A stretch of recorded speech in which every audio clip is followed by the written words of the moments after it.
令人同貓都享受到屋企嘅舒適氛圍，係業主對呢個空間嘅願景。我哋選擇咗拆直風嘅設計，簡約乾淨嘅風格，令人同貓都可以喺呢度有屬於自己嘅角落。由於橫梁冇辦法拆除，我哋採用咗線性燈帶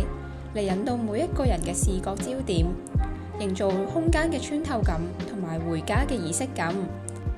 從而減輕橫梁帶嚟嘅壓迫性。同時利用咗弧形線條延伸到去客廳，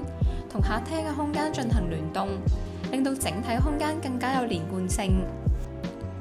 我哋希望客廳有自然光線嘅溫度，所以無論係牆身、地面同天花都保持咗一致嘅顏色，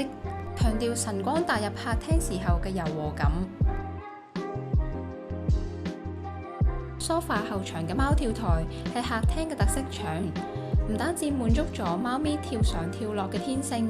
仲為客廳增添咗一份獨特嘅風景。梳化嘅地台設計同電視櫃嘅懸浮功能，既提供咗貓咪躲藏嘅空間，又方便於清潔打理，等業主喺照顧貓咪嘅時候唔使過分擔心清潔問題。而主人房係呢個單位嘅一大挑戰，我哋重新調整咗空間動線，喺床背新建咗牆身，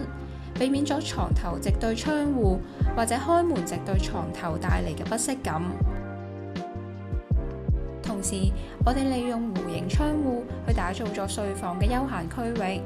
即使業主收工之後有幾攰，都會有一個放空嘅好地方。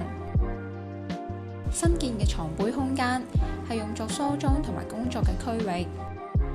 既有效咁分隔咗睡眠區，又可以提供私密性，等業主能夠整理自己同埋工作，成為開啟同埋結束一日嘅小角落。業主更多時候會選擇外賣，所以我哋用小吧台嚟取代傳統飯廳，將佢設計喺廚房，為客廳留出更加大嘅空間。